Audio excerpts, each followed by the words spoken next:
네, 잘 되네요. 네, 그러면 11장 수업을 시작해 보도록 하겠습니다.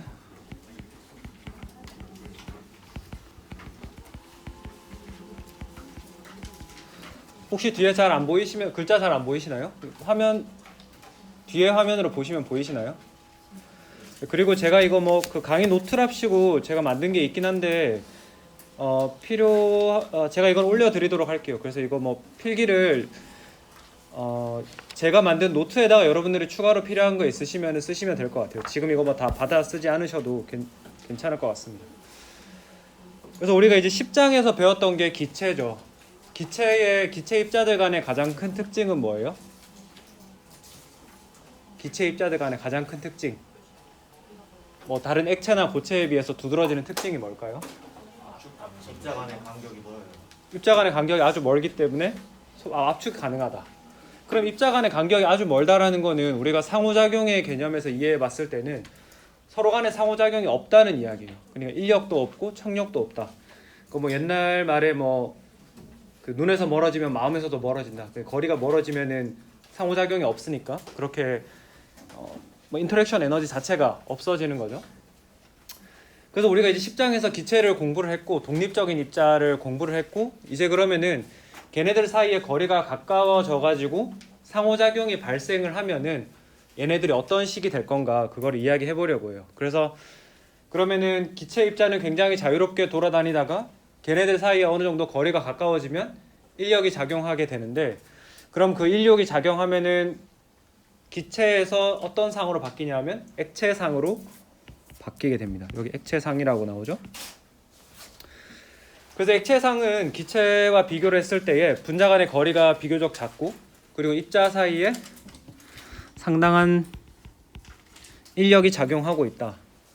그래가지고 우리가 10장에서 이야기한 기체와는 상당히 다른 여러 가지 현상들을 보게 될 겁니다. 약간 화면이 이렇게 있으니까 노량진에 온 것 같네 내가. 11장에서 배우게 될 내용들의 목표를 간단하게 정리를 해보도록 합시다. 첫 번째는 우리가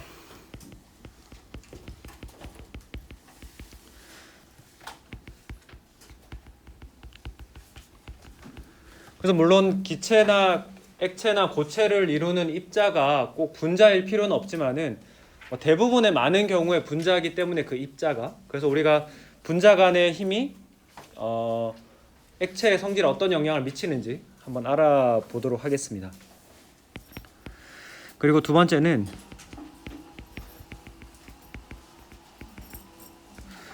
우리가 뭐 액체, 고체, 기체라고 하는 게 상을 나타내고 있는데 그 상들 간의 변화를 할 때 에너지가 어떻게 사용되느냐, 뭐 에너지를 필요로 하느냐, 혹은 에너지를 방출하느냐 이런 부분에 대해서 알아보려고 하고 그리고 세 번째는 우리가 주변에서 가장 흔하게 볼 수 있는 세 개의 물질의 상, 고체상, 액체상, 기체상에 대해서 알아보고 그리고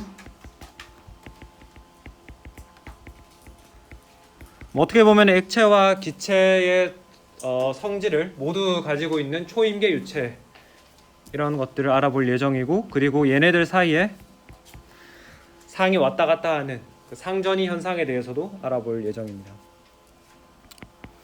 그리고 네 번째는 그럼 이 상전이 현상이 일어날 때에 온도와 압력과 온도는 어떤 영향을 미치느냐, 프레셔와 템퍼러처는 어떤 영향을 미치는지 그리고 다섯 번째는 고체와 액체상의 중간 상태인 액정이 나오는데 액정은 그 저희 수업 시간에 따로 이렇게 우리가 같이 공부를 하진 않을 거예요. 여러분들이 책을 한번 읽어보면서 뭐 이런 내용이 있구나, 내 휴대폰에 들어있는 액정이라고 하는 게 뭐 이런 거구나 이렇게 읽어보시면 될 것 같습니다. 그럼 사실 이렇게 써놓으니까 11장에서 배우는 내용이 굉장히 양이 많은 것 같은데 11장이 우리가 배우는 챕터 중에서 양이 가장 적습니다. 그래서 빨리 하고 빨리 가도록 합시다. 그래서 11.1절부터 한번 시작을 해볼게요. 액체의 그래서 앞에서 계속 이야기를 하는 게 액체라고 하는 거는 기체랑 다르다. 그 기체랑 다르게 다른 성질을 나타내는 가장 주요한 요인은 바로 이 입자들을 구성하고 있는 입자들 사이에 작용하는 인력이 되겠죠. 그럼 인력이라고 하는 거는 여러분들이 잘 아시겠지만은 어떤 서로 잡아당기는, 서로 끌어당기는 힘이에요. 그러니까 뭐 플러스 전기적으로 플러스 극이랑 마이너스 극이 서로 잡아당기는 인력을 작용하죠. 그리고 우리가 지구에 이렇게 발바닥을 붙이고 살 수 있는 것도 지구라는 거대한 질량체가 우리와 만류 인력을 통해서 서로 잡아당기는 인력을 작용을 하고 있죠. 그래서 이렇게 여러 가지 인력을 통해서 우리가 다양한 현상들을 관찰을 하게 되는데 그 중에 첫 번째가 바로 이 점도라는 것입니다. 그러니까 점도라고 하는 거는 우리가 뭐 말로써 과학적인 용어로서 정의를 하니까 여러분들이 상당히 뭐 생소하게 느껴질 수도 있지만은 우리 일상생활에서 정말 쉽게 많이 볼 수 있는 거예요. 뭐 예를 들면은 그냥 물 같은 거는 여러분들이 바닥에 흘리면 어떻게 돼요? 그냥 쭈루룩 흘러가죠, 그냥. 근데 여러분들이 꿀을 먹는다. 꿀을 먹으면 어때요? 꿀을 만약에 숟가락을 퍼보면 어떻게 됩니까? 굉장히 찐득찐득한, 그래서 그 숟가락에 이렇게 숟가락을 바닥으로 그 밑으로 향해도 쭈루룩 흐르는 게 아니라 상당 부분 붙어서 굉장히 천천히 흘러내리죠. 그래서 그렇게 좀 더 과학적인 용어를 통해서 정의를 해보자면은 액체가 흐름에 대해서 저항하는 것을 우리가 수치화하고 계량화한 것이 바로 점도가 되겠습니다. 그러면은 우리가 이제 뭐 점도가 끈끈함이다 뭐 이렇게 생각할 수 있을 것 같은데 우리는 근데 이제 뭐 대학생이니까 좀 더 이거를 분자 수준에서 왜 어떤 액체가 다른 액체보다 더 점도가 높은가, 왜 더 끈끈할까, 이 왜를 항상 생각을 해봐야 되는데 결국에는 점도라고 하는 것이 분자 간의 힘, 지금 제가 분자 간의 힘이라고 할 때는 거의 그냥 인력을 위주로 이야기한다고 생각을 하시면 돼요. 물론 분자 간의 힘에는 인력과 청력 두 종류가 있지만은 청력이 작용하려면 분자가 굉장히 가까워져야 돼요. 굉장히 가까워져야 되기 때문에 우리가 분자가 그렇게까지 두 개의 분자가 그렇게까지 가까워지는 경우는 흔치 않기 때문에 대부분은 인력만 고려해도 무방하다. 그래서 분자 간의 힘이 커지면 커질수록, 즉 액체 입자들 간에 서로 잡아당기는 힘이 강하면은 서로 많이 잡아당기고 있으니까 얘가 다른 하나가 굴러가는 거를, 이런 거예요.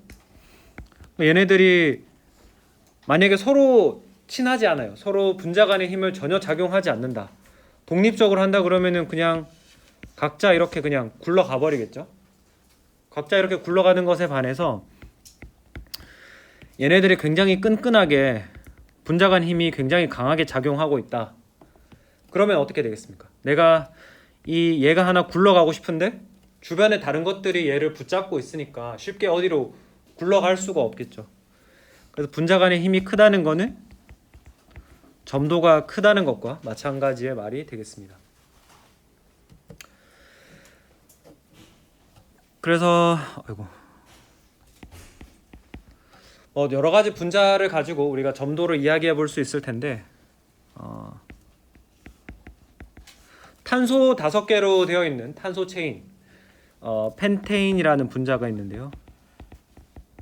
얘는 분자 구조가 그냥 탄소가 이렇게 5개 있고 나머지 공간에 수소가 다 붙어 있는 그런 분자가 되겠습니다. 글리세롤의 경우에는 자, 정확하게 잘 갑자기 기억이 안 나는데 CH2의 OH, 뭐 CH2의 OH 이런 구조였던 것 같아요. 만약에 아니면은 여러분들이 지적을 해주십시오. 뭐 책에 있지 않나요? 글리세롤 구조 이거 맞나요? 잘 기억이 안 나네. 아닌가요? 맞아요? 뭐 아무튼 대충 이렇게 생겼어요. 이렇게 대충 생겼는데 그러면은 이 펜테인과 글리세롤 둘 중에는 누가 더 점도가 클까요? 두 개를 비교하자면. 근데 이거 강의실 엄청 넓네.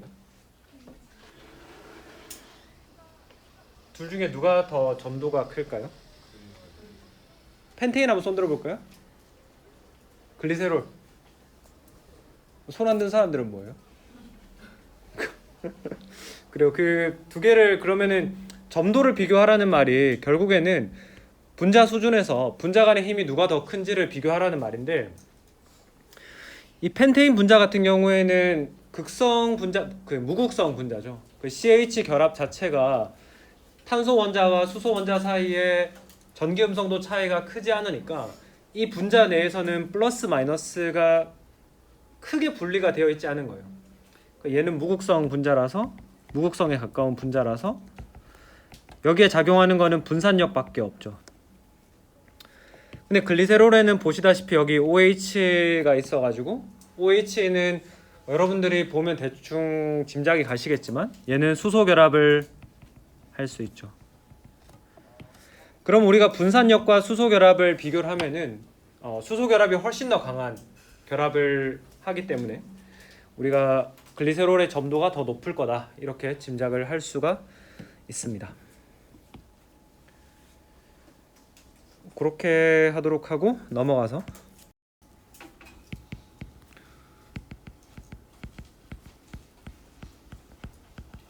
두 번째는 표면 장력이에요. 표면 장력도 여러분들이 아마 많이 들어보셨을 건데, 표면 장력이라고 하는 게 이제 여러분들 이제 대학생이니까 다들 아마 술 마셔봤죠. 다들 뭐 아마 대학생이 되기 전부터 아마 마셔봤을 것 같은데 공식적으로는 그렇죠. 근데 여러분들 선배들이랑 같이 술 마셔봤나요? 다행히 아직까지 없구나. 이제 뭐 이렇게 대학에 들어오면 이제 같은 과의 선배도 있고 뭐 같은 동아리 하면 선배도 있고 그러잖아요. 그러면은 제가 학교 다닐 때에는 그 선배들이 이제 그때는 벌써 20년 전이기 때문에 20년 한 그 정도이기 때문에 뭐 소위 말하는 야만의 시대였죠. 야만의 시대라서 이제 뭐 선배들이 막 이제 술을 뭐 후배들한테 줄 때 이제 후배들 술 많이 먹이려고 하니까 소주 잔에다가 술 따로 줄 때 요까지 이렇게 따르는 게 아니라 보면은 꼭 요렇게 막 주는 사람들 있죠. 요렇게 막 채워가지고. 또 우리가 화학과니까 뭐 막 화학과는 뭐야 이러면서 막 표면 장력이지 이러면서 막 이렇게 해가지고 뭐 이게 막 많이 해줄수록 후배에 대한 그 사랑이 넘친다 뭐 이런 이야기를 하면서 그런 사람들이 있었는데 이 요즘에 있었으면 전부 다 어디 9시 뉴스에 나갈 사람들이었는데 그 시절에는 뭐 좋은 시절이었으니까 아무튼 그랬어요. 그래서 뭐 이렇게 해서 술을 진짜 많이 먹고 그랬죠. 여러분들도 뭐 대학생이 되면은 술 마실 기회가 사실 많잖아요. 많은데 간은 유한해요. 그래서 여러분들이 20대 때 너무 많이 먹으면 30대 때 가서 간이 작동을 잘 하지 않기 때문에 적당히 여러분들의 주량에 맞추어서 그렇게 드셔야겠죠. 그래서 아무튼 그러면 이렇게 소주가 이렇게 표면 그 컵 위에 이렇게 올라갈 수 있는 이유는 얘네들이 지금 여기 위에 있는 얘네들이 흘러내리지 않는다는 이야기죠. 아이고 왜 이러지?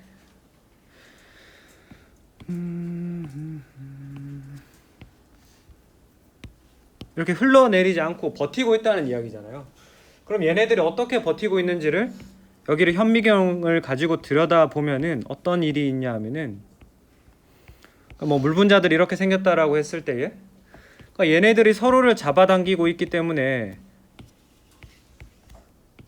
이렇게 잡아당기고 있기 때문에 얘가 이렇게 흘러내리지 않고 그 자리에 버틸 수가 있는 거예요. 그래가지고 표면 장력을 우리가 과학적인 용어를 통해서 정의를 해보자면은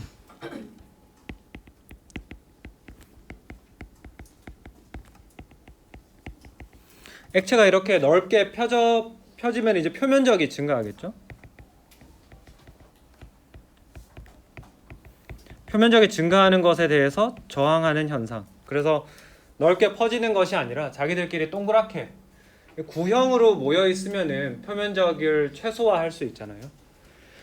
그래서 그런 현상이다. 그렇게 이해를 하시면 되겠고, 그래서 점도가 크다라고 하는 거는 분자 간의 힘이 크다. 그 분자 간 힘이 클수록 전 화면 전에 있군요. 그러니까 분자 간의 힘이 클수록 점도가 크다라고 이야기를 했듯이 표면 장력도 역시 마찬가지예요. 분자 간의 힘이 클수록 표면 장력이 더 크다라고 이야기를 할 수 있겠죠. 그래서 우리가 물과 같은 경우에는 이렇게 어떤 표면에 대해서 뭐 이런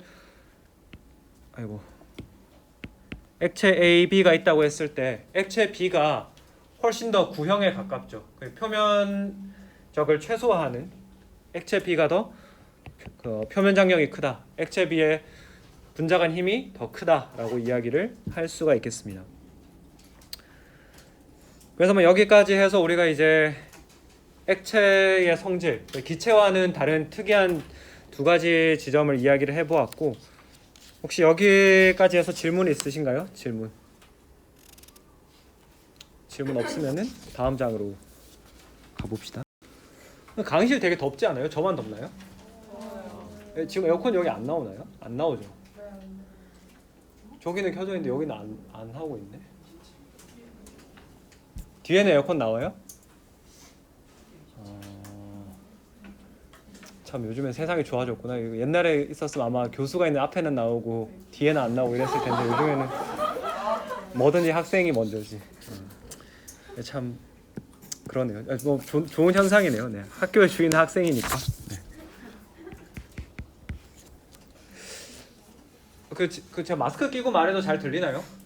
네네. 혹시 잘 안 들리면 말해주세요. 11.2절에서는 우리가 증기압력과 끓는 점 이야기를 좀 해보려고 해요. 그래서 우리가 액체가 기체가 되는 과정은 크게 두 가지로 볼 수 있습니다. 첫 번째는 여러분들이 라면 같은 거를 끓여 먹을 때 집에서 그 가스레인지나 뭐 이런 걸로 물을 가열하죠. 물을 가열해서 물이 온도가 올라가다가 100도씨가 되면은 100도씨에서 이제 액체가 기체로 막 변하죠. 그러면 액체가 기체가 되기 위해서는 우리가 반드시 액체를, 그러니까 물을 100도씨로 가열을 해야만 할까요? 아니면 어떤 과정이 있을까요? 뭐 예를 들면 이런 거예요. 여러분들이 지금 뭐 요즘에는 코로나라서 이제 강의 중에 커피 드시는 분들 많이 없는데, 커피를 내가 마시다가 다음날 놔두고 다음날 돌아왔어요. 뭐 이런 상황이에요. 커피가 이렇게 담겨 있었는데 다음날 내가 와보면은 여기 커피잔 안에 커피가 줄었을까요? 늘었을까요? 당연히 줄죠, 그죠? 그러니까 누가 와서 마시지 않더라도 그냥 가만히 놔두어도 커피의 양은, 그러니까 액체의 양, 물의 양은 줄어 있습니다. 왜 줄었을까요, 이게? 증발했던 거죠, 그죠? 다들 알고 있는, 수업할 필요가 없네 이거. 그래서 우리가 액체가 기체가 되는 기화의 과정에는 지금 말씀해 주신 것처럼 끓는 점에 도달하지 않아도, 액체의 끓는 점에 도달하지 않아도 자연스럽게 기체로 바뀌는 증발이 있고, 그 다음에 제가 아까 전에 앞에서 말씀드렸던 끓는 점에 도달했을 때 격렬하게 액체가 기체가 되는 끓음의 과정이 있습니다. 그래서 이거를 우리가 과학적으로 정의를 해보면은, 끓음이라고 하는 것은 어떤 특정 온도, 왜냐하면 책에서 이제 특정 온도라고 표현을 하는 이유는 우리가 아직까지 끓는 점에 대한 개념을 배우지 않았기 때문인데, 우리는 이미 알고 있죠. 끓는 점 이상에서 액체가 기체로 바뀌어가는 그런 과정을 이야기를 하는 거고, 증발이라고 하는 거는 끓는 점 아래에서도 액체가 기체로 변화할 수가 있다. 그러면은 왜 끓는 점 아래에서도 왜 액체가 기체가 될 수 있는지 혹시 혹시 답을 알고 있는 분 있나요? 여러분들이 그래도 비싼 등록금을 냈기 때문에 학교에서 우리가 뭐라도 가르쳐야 되는데 다 알고 있으면 곤란한데. 그럼 우리가 이 증발이라고 하는 거를 분자운동론 수준에서 한번 이야기를 해봅시다. 우리가 분자운동론은 여러분들 10장 그 기체 관련된 수업을 들으셨으면 아마 어떤 건지는 알 거예요. 그러니까 각각의 분자들이 운동 에너지를 가지고 움직이고 그거를 우리가 전체 거시적으로 어떤 분포로 이해를 하는 것을 분자 운동론이라고 하는데, 그러면은 분자 운동론 수준에서 기화가 일어나려면은 기화한다는 거는 우리가 에너지 관점에서 봤을 때에 이게 지금 액체 표면이에요. 여기가 액체고 위에가 기체예요. 액체가 기체가 된다라고 하는 거는 얘네들 사이에 작용하고 있는 인력을 끊어내고 얘가 기체로 탈출하는 거잖아요. 그래서 우리가 이 액체들 사이에 작용하고 있는 인력을 뭐 좀 나중에 가서 그 증발열이라는 단어로 배우지만은 지금은 액체를 벗어나는데 필요한 에너지, 이렇게 표현을 해보겠습니다. 그럼 액체를 벗어나는데 필요한 에너지가 뭐 특정 에너지 값이 있을 거예요. 근데 그 에너지보다 여러분이 또 한 가지 기억을 하셔야 되는 거는 이 액체 분자들은, 액체를 구성하고 있는 입자들은 고정해 있는 게 아니죠. 얘네들은 고정한 게 아니라 기체만큼 자유롭지는 않지만은 그래도 얘네들도 어느 정도 움직이고 있단 말이에요. 우리가 뭐 물론 눈으로 봤을 때는 얘네들이 가만히 있는 것처럼 보이지만은 이 안에서는 분자들이 계속 움직이고 있단 말이에요. 그래서 움직이는데 그 움직이면은 어떤 에너지가 있어요? 움직이면 당연히 운동 에너지가 있겠죠. 그래서 액체를 벗어나는데 필요한 에너지보다 이 큰 운동 에너지를 가지는 녀석들은 움직이다 보면은 탈출할 수 있는 거예요. 그래서 증발이라고 하는 것이 일어날 수가 있는 거죠. 그러면은 그래요. 논리적으로는 이런 거예요. 논리적으로 봤을 때는 이런데, 그러면은 왜 25도씨 이런 실온에서도 액체를 벗어나는데 필요한 에너지보다 더 큰 에너지를 가지는, 더 큰 운동 에너지를 가지는 입자들이 존재하느냐? 그거는 우리가 이제 볼츠만 분포를 통해서 이해를 할 수가 있는 거죠. 뭐 기체에서 이야기했던 거랑 사실은 크게 다르지 않은 비슷한 이야기예요. 그래서 X축을 운동 에너지 축으로 둔 다음에 Y축은 뭐 거기에 해당하는 분자의 숫자 혹은 뭐 분자의 비율, 뭐라고 표현해도 좋습니다. 그래서 우리가 이제 일반적으로 생각을 할 때에는 25도씨 이런 실온에서 액체 분자들이 가질 수 있는 에너지가 되게 하나의 샤프한 에너지, 뭐 25도씨의 평균 에너지가 여기라고 하면은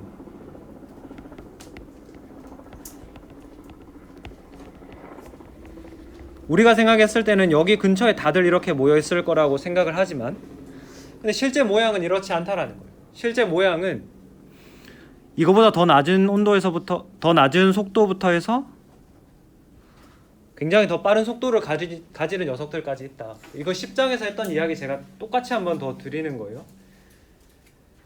반복해서 말씀을 드리는 이유는 여러분들이 미우나 고우나 어쨌든 화학 2학년이 되면은 물리화학이라는 수업을 들어야 되고, 물리화학에서 이제 처음으로 배우게 되는 게 연력학인데, 이 연력학을 이해할 때 이 볼츠만 분포를 이해하는 것이 굉장히 중요합니다. 그래서 제가 이렇게 몇 번씩 다시 말씀을 드리는 거고요. 그래서 우리가 온도를 높인다라고 하는 거는 이게 이제 낮은 온도. 온도를 높인다라고 하는 거는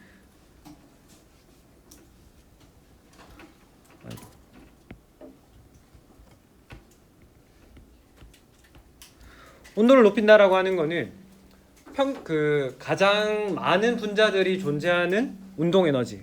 그러니까 낮은 온도에서는 여기겠고요. 높은 온도에서는 여기죠. 가장 많은, 그러니까 피크, 이 꼭대기에 해당하는 운동 에너지가 오른쪽으로 옮겨간다. 온도가 높아지면.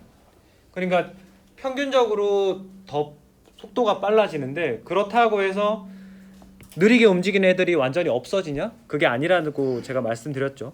느리게 움직이는 애들의 비율이 줄어들고 빠르게 움직이는 애들의 비율이 늘어난다.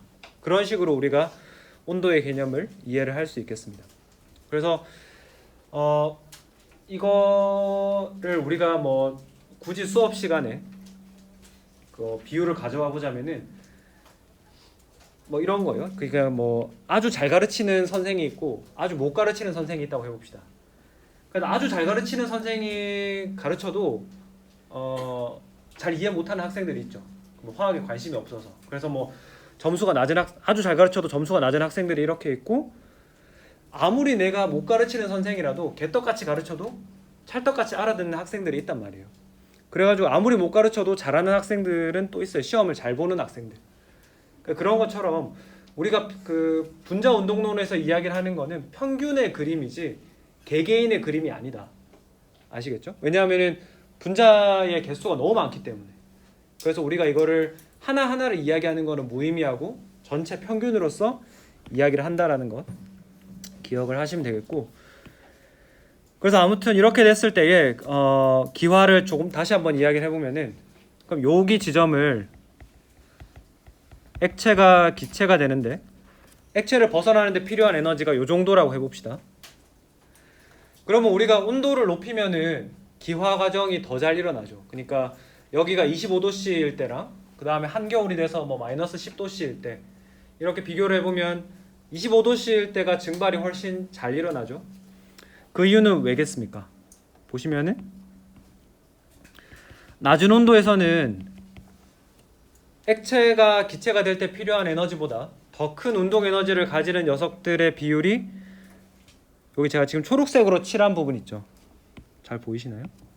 이 부분밖에 안 돼요. 근데 온도를 높여줌으로써 추가적으로 이 부분들이, 이만큼의 기체들이 더 큰 운동 에너지를 가지니까 액체를 탈출해서 기체가 될 확률이 높아지는 거죠. 그래서 이렇게 우리가 분자 운동론의 관점에서 기화 과정을 이해를 할 수 있다. 그러니 온도가 아무리 낮아도 기화는 계속 일어난다. 다만 속도가 아주 느릴 뿐이지. 그런 이야기를 할 수가 있겠습니다. 네, 그리고 계속 혹시 뭐 질문 있나요? 질문 없나요? 이게 제가 예전에는 그 우리 학교가 이 스마트 강의실을 도입하기 전에는 저희가 판서를 많이 했거든요. 그러니까 사실 그 판서를 지우면서 판서를 이렇게 한 40분 정도 수업하면은 이렇게 왼쪽 끝에서 오른쪽 대충 다 쓰니까 그거 지우면서 여러분들이랑 잡담을 많이 하고 했는데 그러면 저도 좀 쉬는 시간이었고, 근데 이게 강의가 너무 스마트해지니까 쉴 시간이 없네요. 이게 지금 페이지 새로 누르기만 하면은 엄청 깨끗해지고 쉴 시간이 없네요. 두 번째는 증기 압력을 한번 이야기를 해봅시다. 증기 압력을 이야기를 하기 위해서 아까 전에 그 상황을 다시 가져와 볼게요. 예를 들어서 어떤 밀폐된 이런 육면체 뭐 박스가 있다고 해봅시다. 그 안에 여러분들이 컵에다가 물을 이렇게 담아놨어요. 물을 담아놨는데, 그러면은 시간이, 아까 전에 우리가 이야기했던 것처럼 시간이 지났어요. 뭐 시간 경과. 시간이 지나면 여기 안에 여러분들이 아까 전에 이야기한 것처럼 액체가 기체로 변하는 증발 과정이 일어나니까 그 액체의 수량이 이렇게 줄어들어 있겠죠. 줄어들었고 여기는 이제 기체가 이런 상태로 존재를 할 겁니다. 그러면은 이렇게 계속 줄어들다가 어느 순간에 보면은 이게 더 이상 줄어들지 않는 지점에 도달하게 돼요. 더 이상 이렇게 줄어들지 않고 일정한 수면의 위치가 일정한 지점에 도달하게 되죠. 도달하게 되고, 그때 우리가 기체의 압력을 생각을 해볼 수 있습니다. 앞에서 말씀드렸던 것처럼 액체가 기체로 바뀌기 때문에 지금 이 박스 안에는, 밀폐된 박스 안에는 기체 분자들이 존재하죠. 그럼 이 기체 분자들이 용기 밀폐된 용기 벽에서 가서 부딪혀가지고 이렇게 부딪히니까 뭐를 만들어내나요? 기체 입자가 벽에 가서 부딪힌다. 압력을 만들어내죠, 그죠? 그 기체 압력을 만들어내게 되는 거예요. 근데 우리가 특히 이 기체 압력 중에서 지금 우리가 기체를 따로 포집을 해서 압력을 측정하는 것이 아니라 액체를 담아놨을 뿐인데 액체가 자발적으로 기화를 해서 만들어내는 압력이라서 우리가 이거를 특별히 액체의 증기, 액체가 자발적으로 기체 증기가 돼서 만들어내는 압력이라고 해가지고 우리가 증기 압력이라고 이야기를 하는 거죠. 네, 그렇게 이해를 할 수가 있겠고,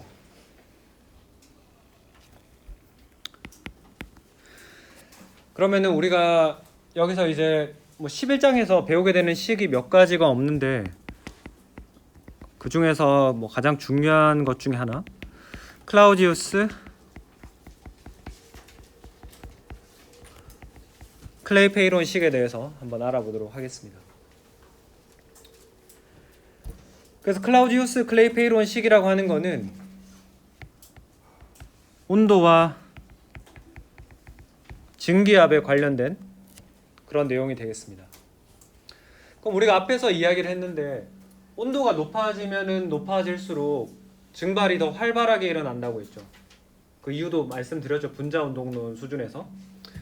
그러면은 온도가 올라가면은 증발이 더 잘 일어난다.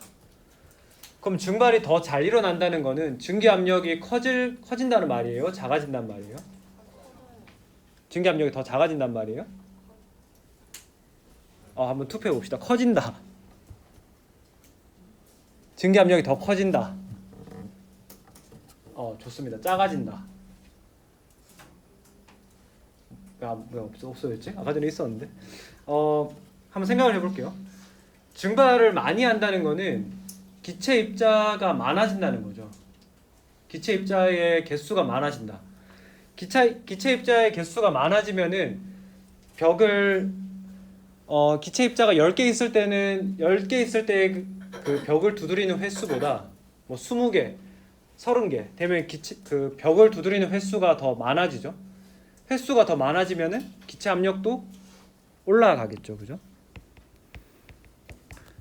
증기 압력이 같이 커지게 됩니다. 온도가 높아지면 증발하는 양이 많아져서 증기 압력이 더 커진다.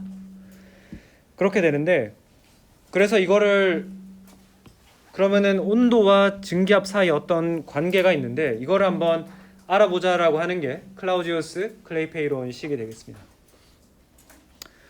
이렇게 올려가지고, 그래서 여러분들이 우리 책에 있는 그림 11.4를 보시면 되는데요.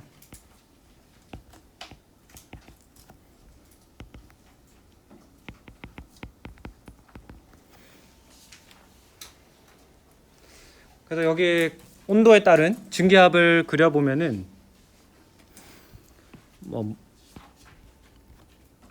물 같은 경우에 이런 식의 곡선 모양을 가진 것을 알 수가 있습니다. 그래서 그러면 물만 이런 모양을 띠는 건가 해가지고 이제 다른 것도 해봤죠. 다른 걸 해봤더니 에터라고 하는 물질은 이렇게 생겼고 에탄올은 이렇게 생겼다고 하네요. 에탄올. 여기서 어떤 물질이 각각이 어떤지 이런 걸 이해하는 건 크게 중요하진 않고, 아무튼 이런 식의 모양이 얻어졌다는 이야기예요. 그래서 여기서 이제 실험과 관련된 이야기를 잠깐만 하고 넘어가자면은,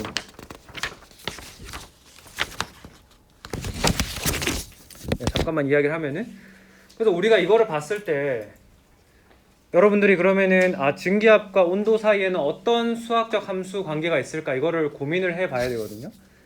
근데 이걸 사실 내가 봤을 때 이게 증기압을 우리가 P 증기라고 쓰는데 이게 온도의 3승인지 온도의 4승인지 익스포넨셜의 T인지, 그러니까 고등학생들은 이렇게 고등학교 때 이렇게만 배웠을 거예요. 지수 함수의 형태인지 이것만 보고 알 수가 없죠. 그래서 여러분들이 실험을 통해서 만약에 우리 일반화학 실험에는 증기압 측정하는 게 없지만은 어떤 여러 가지 실험을 통해서 이렇게 로우 데이터를 얻었을 때 얘네들 사이에 어떤 수학적 함수 관계가 있는지를 알아보려면은 여러분들이 만약에 이거를 의심한다. 나는 온도의 3승에 비례한다라고 의심이 되면은 축을 지금은 온도에 대해서 그렸는데 온도의 3승으로 그려가지고 이게 리니어하게 나오는지를 보면 돼요.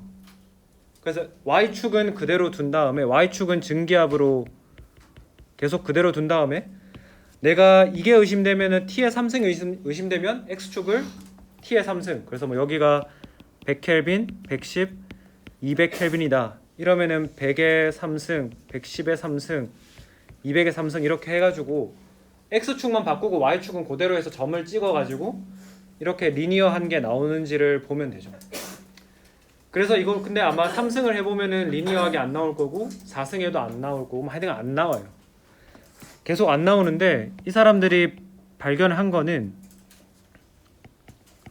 온도의 역수를 일단 취하고요. X축을 이제 온도 역수로 취하고 Y축은 자연 로그 ln을 취한 거예요. 여러분들 자연 로그는 다들 배우셨나요?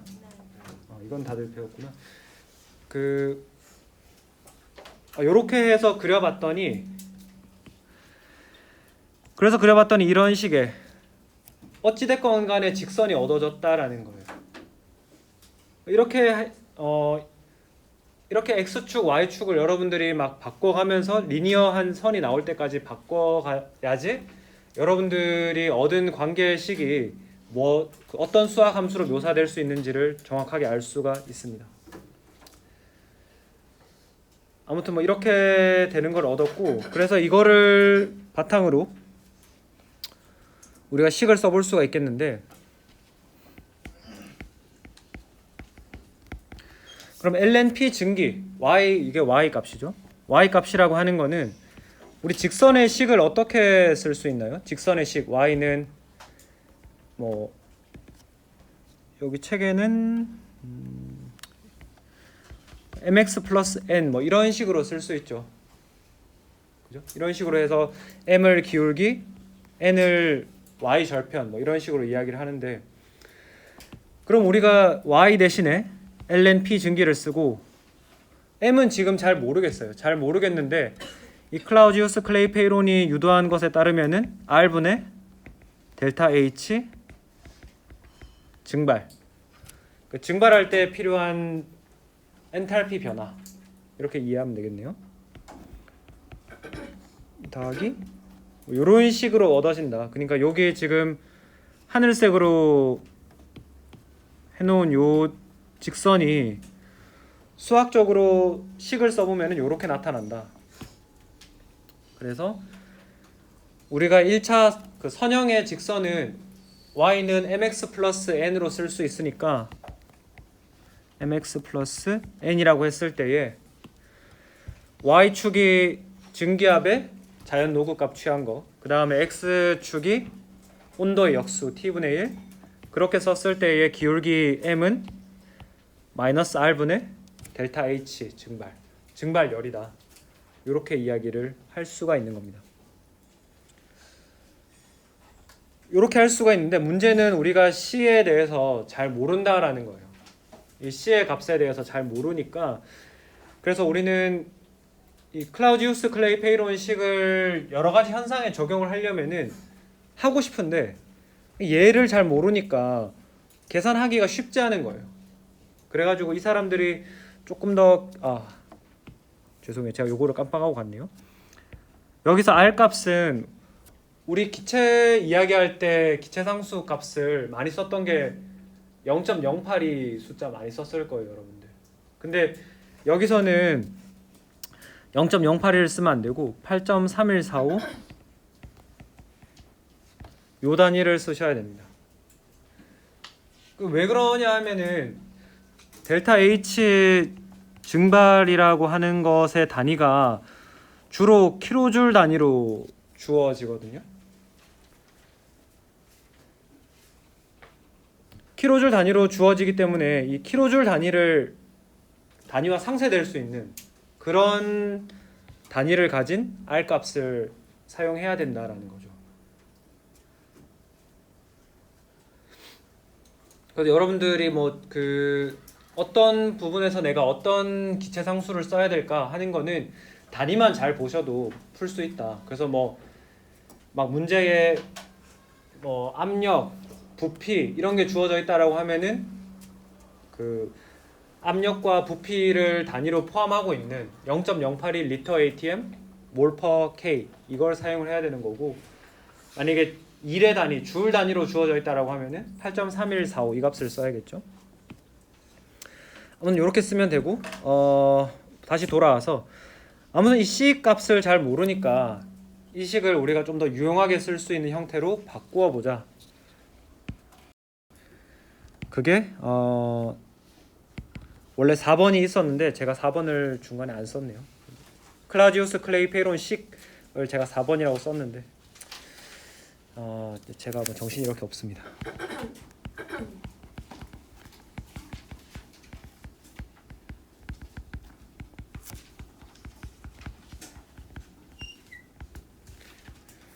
그래서 우리는 두 지점 클라우디우스 클레이 페이론 식이라고 하는 거를 만들어 보려고 해요. 그래서 먼저 첫 번째 측정 지점에서는 우리가 P1, T1, P1, 그러니까 앞으로 증기라는 말은 그냥 떼고 쓰도록 할게요. 왜냐하면 우리 증기압을 이야기하고 있으니까 굳이 제가 매번 증기 이렇게 아래 첨자로 안 써도 저 인간이 증기압을 이야기하고 있구나 이렇게 이해를 하시면 되겠습니다. 그럼 우리가 첫 번째 지점 T1, P1에 대해서 클라우디우스 클레이 페이론 식을 써보면은 ln P1은 마이너스 R분의 델타 H 증발 T1분의 1 곱해준 다음에 더하기 C 뭐 이렇게 되겠죠. 그 클라우디우스 클레이 페이론 식에다가 각각에 해당하는 값을 집어넣은 거예요. T1, P1. 그러면 이거와 유사하게 2번 지점 T2, P2 역시 클라우디우스 클레이 페이론 식이라고 하는 거는 우리가 아까 전에 식을 보면 T1분의 1 ln P 그래서 이렇게 해서 직선이라고 했기 때문에 뭐 1번 지점, 2번 지점 둘 다 똑같은 클라우디우스 클레이 페이론 식을 만족을 시키겠죠. 그래서 우리가 ln P2는 마이너스 R분의 델타 H 증발 T2분의 1 더하기 C 뭐 이렇게 쓸 수가 있을 겁니다. 여기가 다른 거죠. 그러면은 우리가 지금 앞에서 말씀을 제가 뭐 간접적으로 드렸는데 클라우디우스 클레이 페이론 식은 요 하나의 직선에서 두 개의 점을 우리가 지금 취한 거잖아요. 1번 지점, 2번 지점. 그러면은 한 직선이기 때문에 이 직선의 기울기 같죠. 이 부분이 같죠. 이 부분 그 기울기 같으니까 같고 그 다음에 C 부분 y 절편값도 같을 거 아니에요. 같은 직선이니까. 그러면 우리가 이 식을 이 1번식 1번식에서 2번식을 한번 통째로 빼볼게요. 좌변은 좌변대로 빼고 우변은 우변대로 ln P1 빼기 ln P2가 될 거고 좌변은 등호 살아있고 마이너스 R분의 델타 H 증발 T1분의 1 빼기 T2분의 1 그리고 나서 이 상수 C는 사라지겠죠.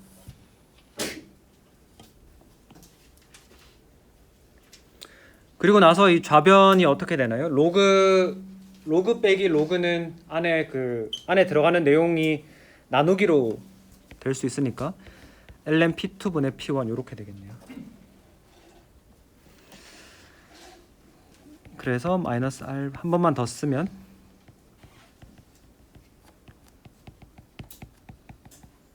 이렇게 되겠습니다.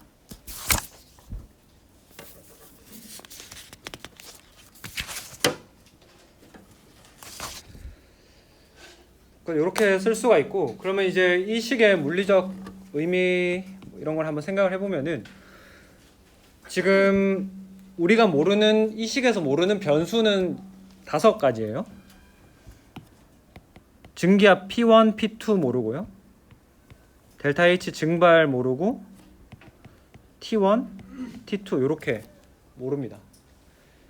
그럼 우리 이 식을 응용할 수 있는 방법은, 예를 들어서 여러분들이 하나의 지점에서 한 지점에서의 이 클라우지우스 클레이페론 식에 대해서 정보를 알고 있다고 해볼게요.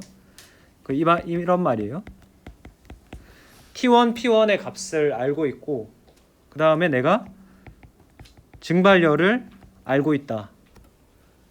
그러면은 여러분들이 할 수 있는 거는 온도 T2일 때 증기압이 얼마일까, 뭐 이런 거를 유추를 해볼 수 있죠. 무슨 말인지 이해되나요?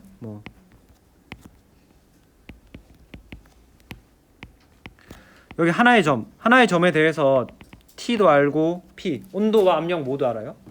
그 다음에 기울기도 알아요. 그러면 여러분들이 임의의 온도, 이런 T2라는 임의의 온도에서 증기압이 얼마일지 계산할 수 있죠. 그 직선의 식을 알게 되니까. 뭐 이렇게 응용을 할 수도 있고, 아니면은 T1, P1 1번 지점에 대한 정보 알고, 그 다음에 T2, P2를 안다. 이 점도 알아요. 그럼 이 두 개의 점을 안다라고 하는 건 우리가 기울기에 대한 정보를, 직선에서 2점만 알면은 기울기 알 수 있으니까 기울기를 계산할 수 있고, 그 기울기 값이 곧 증발열과 관련이 되어 있는 거죠. 그래서 뭐 이처럼 클라우지우스 클레이페론 식을 응용할 수 있는 가능성이 많다. 응용할 수 있는 가능성이 많다는 거는 시험 문제 내기도 겁나 쉽다.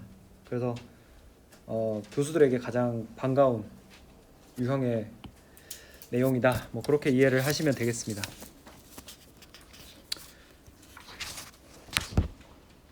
혹시 뭐 여기까지 해서 질문 있나요? 질문. 제가 수업을 잘하는 걸까요? 여러분들이 이해를 잘하는 걸까요? 아무 그냥 대답을 하기 싫은 게 제일 많은 것 같은데. 네네. 뭐 제가 괜한 이야기를 꺼내가지고 약간 그래요. 그래도 뭐 잡설은 최대한 조금 하고 빨리 하고 갑시다 집에. 6번은 이제 정상 끓는 점이라는 이야기를 좀 해볼 텐데,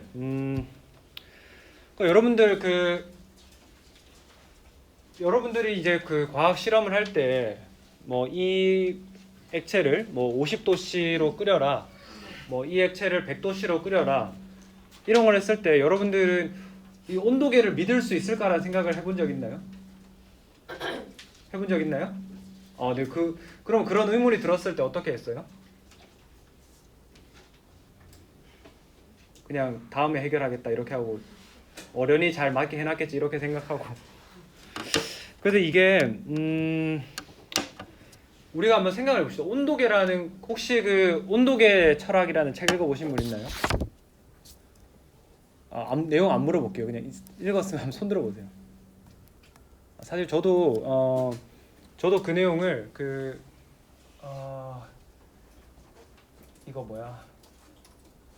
이거 저도 그 교수 임용되려고 준비하면서 막 이제 뭐 과학 철학 이런 거 물어볼까봐 막 급하게 책 찾아보고 읽어보고 했었는데, 이런 의문점에서 출발하는 거예요.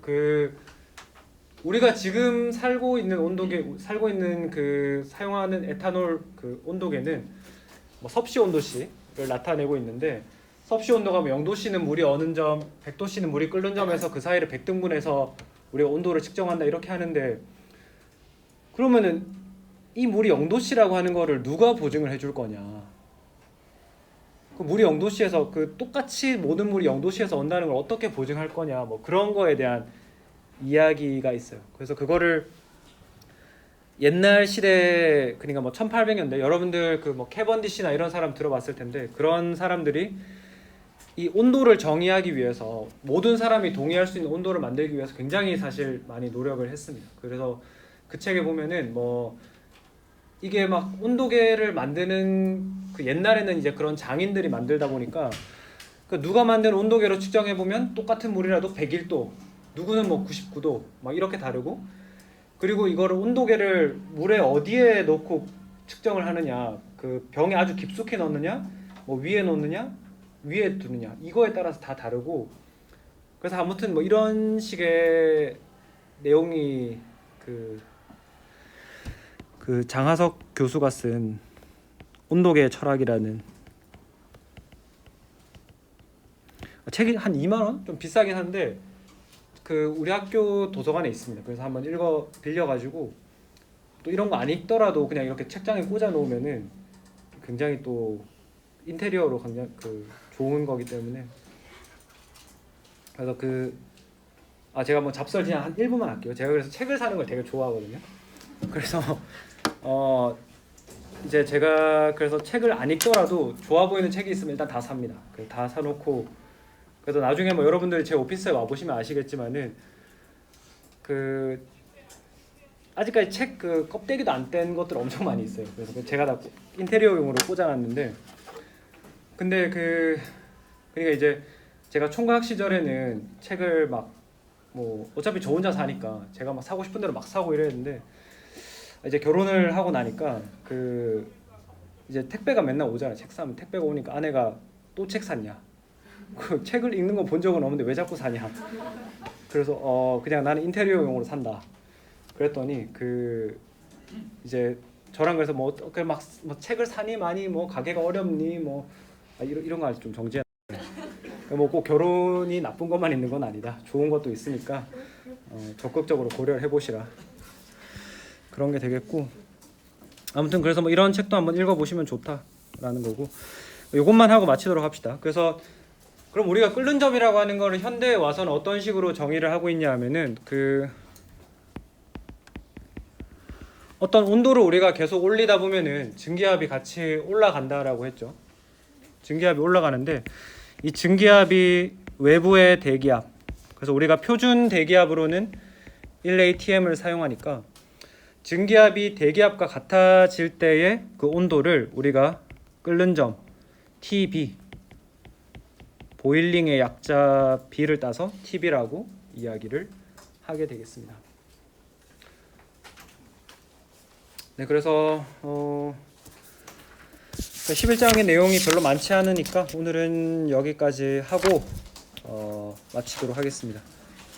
그래서 여러분들 퀴즈는 우리가 따로 보진 않겠지만은 예제 11.1 그리고 거기에 딸려 있는 응용 문제 11.2는 꼭 한번 풀어보세요. 제가 아직까지 퀴즈 시스템을 우리 LMS 상에서 어떻게 하는지 제가 정확하게 파악을 아직 못해가지고 수업 시간에 오늘은 퀴즈를 안 보겠지만 요거는 한번 꼭 풀어보시라, 그렇게 말씀드리고 마치도록 하겠습니다. 네, 다들 수고 많으셨고 우리 금요일에 다시 뵙도록 하겠습니다. 감사합니다.